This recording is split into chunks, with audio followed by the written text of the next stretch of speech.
revolução. Beleza, galera? Meu nome é Alessandro de Almeida. A gente vai trabalhar na aula de hoje com o tema preconceito linguístico. Um tema importante para a redação, um tema que já foi muito comentado e falado sobre ele, e acho que tem alguns pontos que a gente tem que destacar que são muito importantes. O primeiro ponto muito importante, para a gente pensar a aula de hoje, é que a aula de hoje vai ser muito baseada numa das formas de preconceito linguístico, que é a americanização, que eu vou falar daqui a pouquinho para vocês. Mas o professor Marcos Bagno, que estuda sobre preconceito linguístico, ele fala de outras questões que acabam gerando problemas linguísticos. Um deles, por exemplo, é a própria má formação educacional e a desigualdade educacional, que está vinculada à desigualdade social, que existe no Brasil. E aí, diante desse impasse, dessa desigualdade muito grande, algumas pessoas que são economicamente desfavorecidos, eles não têm condição de ter a linguagem da norma culta, que é uma outra questão importante. Eles acabam ficando com gírias e com linguagens populares, que são muito importantes, marcam a brasilidade, são gírias que em alguns ambientes, às vezes até de própria favela ou de alguns bairros, acabam se tornando populares nesses ambientes e às vezes eles não são respeitados, ou isso acaba fazendo com que a gramática e com a língua formal ele mate essas formas de dizer, sou, trem, no caso de Minas Gerais, você vai ter em São Paulo, por exemplo, que inclusive está até se popularizando na internet, algumas coisas como mano, então tem alguns termos de gíria que marcam a brasilidade, que às vezes são mortos pelos gramaticólogos, e isso acaba sendo um problema de preconceito linguístico grave do próprio Brasil. Outro problema são alguns termos, que são termos regionalistas, e às vezes o preconceito surge no próprio Brasil por causa desses termos de regiões, E esses termos de regiões, como as regiões são mais pobres, eles acabam inferiorizando essas regiões, e alguns apelidos, como lá em São Paulo, por exemplo, quando ia xingar alguém, chamava o baianão, uma coisa parecida, quando a pessoa tinha um tipo de fala diferente da de São Paulo, por exemplo. E aí, essa é uma outra forma de preconceito linguístico. Uma outra forma de preconceito linguístico, aí, talvez a terceira, antes da gente ir para o nosso alvo, que é o processo de americanização, mas é bom da gente lembrar também, é o preconceito linguístico associado, por exemplo, à internet. Porque muitas das vezes pessoas de gerações diferentes acabam não se simpatizando com a linguagem da internet e existe um preconceito, às vezes, da internet que molda muito a maneira de você escrever e de você se expressar, por causa das próprias programações, e paradoxalmente você tem um preconceito com quem tem a linguagem da internet, como se as pessoas que usassem a linguagem da internet fossem inferiores, ou por usar a linguagem da internet não tivessem habilidade de escrita, não tivessem habilidade de fazer bem uma redação do Enem, e cria-se um embate em relação a essa linguagem digital. E o preconceito linguístico acaba presente na linguagem digital também. É outra questão abordada e discutida por quem é especialista na área de preconceito linguístico. Beleza? Então, a gente vai agora para um momento especial, que é o momento para trabalhar uma das formas de preconceito linguístico mais intensas do Brasil, no Brasil, que é a questão da americanização. Beleza? Vem comigo. Boa noite. Me pediram que dissesse a vocês que o filme a ser apresentado é muito assustador, com coisas que poderão provocar pesadelos nas crianças. E aí, galera, beleza? Então, como eu disse, o foco da aula para trabalhar preconceito linguístico na aula de hoje é a questão da americanização. Mas antes de eu entrar diretamente no assunto, é bom a gente pensar também um tema bem importante que vai estar conjugado com ele, que é a questão da globalização. Se você pensar a primeira globalização, pensada pelo próprio Milton Santos, geógrafo Milton Santos, das grandes navegações, ela usou como mecanismo de poder a questão linguística, a predominância da questão linguística. Inclusive é por isso que no Brasil, pela colonização portuguesa, o processo de alfabetização, inclusive de índios, por exemplo, no século XVIII com o Marquês de Pombal, era através da imposição do português. Então a língua portuguesa é uma imposição colonialista associada à globalização, que é um argumento que você pode usar no seu texto com enorme facilidade. Um outro período muito importante é o do século XIX, onde a gente vai ter o neocolonialismo. E aí, nesse neocolonialismo, a Inglaterra domina boa parte do mundo por causa das ações imperialistas. África do Sul, Egito, Hong Kong, influências claras no Brasil, influência, obviamente, no próprio Estados Unidos. E aí, um dos mecanismos também que a Inglaterra vai estabelecer poder é o mecanismo linguístico também, é o próprio inglês. Então, se hoje as escolas de inglês estão proliferadas pelo mundo inteiro de maneira global e planetária, então isso quer dizer que essa hegemonia da língua, essa hegemonia do inglês é uma forma, um instrumento de controle e de poder que fomenta as relações econômicas do próprio imperialismo. Então, apesar de a gente estudar a busca de matéria-prima, mão de obra barata e mercado consumidor no século XIX, a partilha da África e da Ásia e a influência na América é clara do inglês. Usina nuclear de Springfield. Simpson, Tradutor iniciar. Gravando. solte essa chapa de Edison e trate de arregaçar as mangas para a labuta. Traduzindo linguagem antiga para linguagem atual. Largue seu iPad e volte ao trabalho. Lamento, chefe. Suas repreensões são uma dádiva bem-vinda e certamente redobrarei minha diligência. Excelente. Demais. Pip, pip.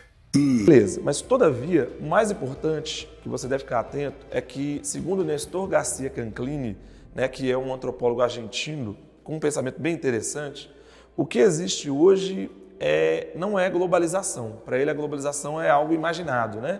O que existe hoje é um processo de americanização do mundo. E esse processo de americanização do mundo, ele marca, no mínimo, do final do século XIX, passagem para o século XX, período das guerras, onde os Estados Unidos vão passar por um modelo de vida americano, né, um American Way of Life, que acaba tentando levar esse modelo de vida americano bastante associado ao consumo, bastante associado à obsolescência programada, como uma forma de vida para o mundo, ou para os países que os Estados Unidos tinham influência, entre eles, obviamente, o Brasil. É aí que mora uma base de discussão bem importante que vem do século XIX, da América para os americanos, e que passa para o mundo com uma influência americana cada vez maior.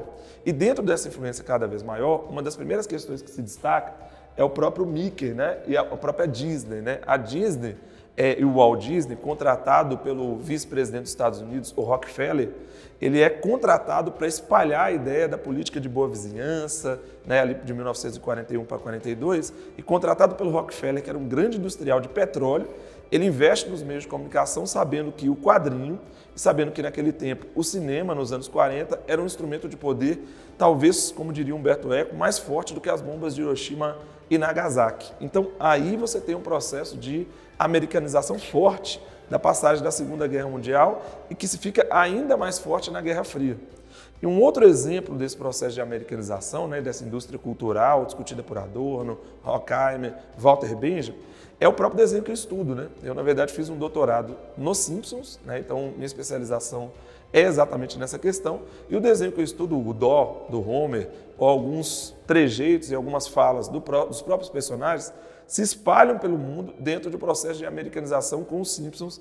E aí os Simpsons criam um recurso de linguagem que acaba sendo preponderante, né? Eu até estudei sobre a simpsonização, que é a transformação das pessoas em Simpsons, que é uma característica, uma estratégia linguística de dominação utilizada pelo desenho. Então a sátira, o humor, o uso do amarelo, ou mesmo algumas falas dos personagens, fazem com que esse processo de americanização ele seja avassalador.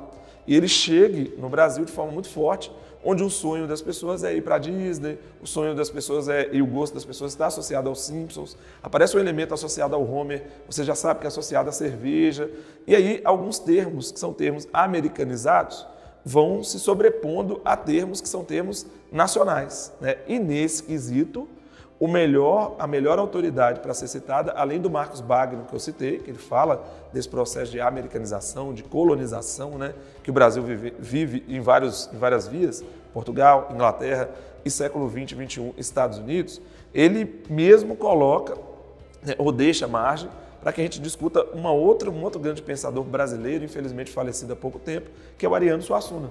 E aí o Ariano Suassuna, que é um dos nossos símbolos, fala uma frase clássica, né, que é uma frase que mostra muito como você poderia utilizar na própria redação do Enem: não troca o meu oxente pelo ok de ninguém.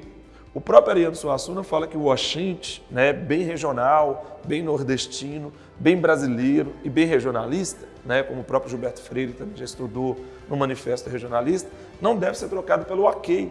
Ok, inclusive, foi utilizado na época da Segunda Guerra entre soldados americanos e soldados brasileiros como mecanismo de comunicação, né, muito presente, principalmente na linguagem de internet, na linguagem acadêmica, fazendo com que a gente perca o nosso regionalismo, o nosso caráter abrasileirado, e esse seja um dos maiores perigos associados aos preconceitos linguísticos e até da perda de patrimônios imateriais brasileiros, né, que é a própria fala, a própria linguagem, de termos, por exemplo, indígenas, de termos nordestinos, de termos africanizados, que vão se perdendo no tempo por causa do processo de americanização, que pode ser um processo extremamente nocivo se nós não tivermos consciência dele.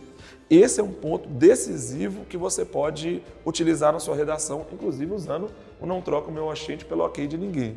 Como assim, Alessandro? Como que eu utilizaria isso no meu texto, né, de preconceito linguístico? Você ia dizer, né, que o processo de americanização, conforme Nestor Garcia Canclini, marca o século XXI, né, em detrimento da globalização, né, da troca de informações.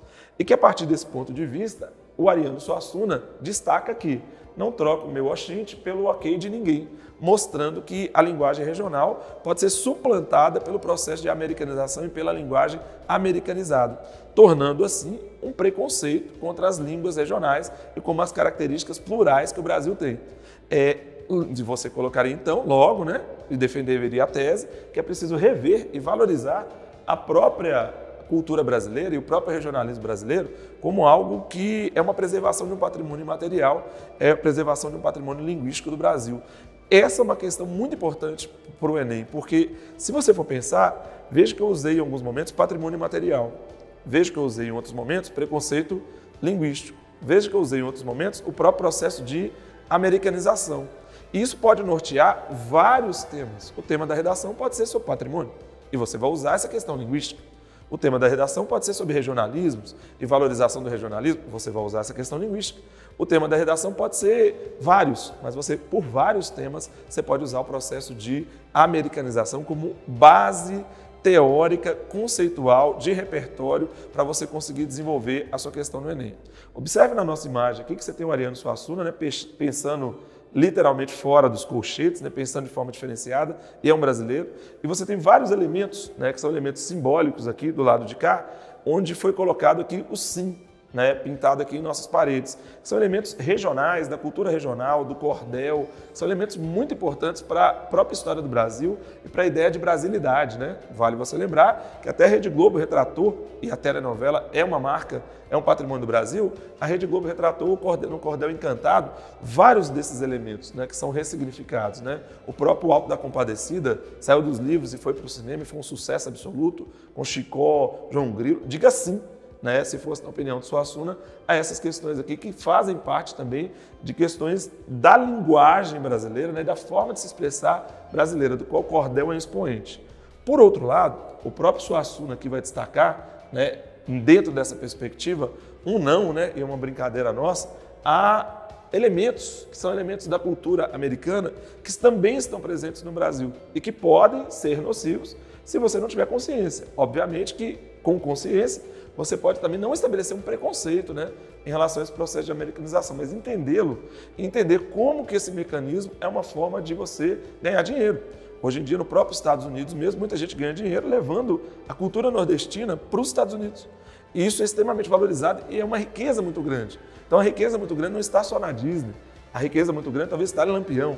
E, sem dúvida, a riqueza muito grande está nos nossos intelectuais, como o meu querido Suassuna aqui, que foi homenageado por nós. Beleza? Então, sobre preconceito linguístico, esses referenciais são decisivos e acredito que você consegue organizar um texto ou resolver alguma questão da prova de linguagens com uma habilidade maior se tiver esse horizonte de pensamento aí para você, além da prova de humanidades, com essas questões associadas a colonialismo, neocolonialismo, influência do português, influência do inglês e o processo de americanização.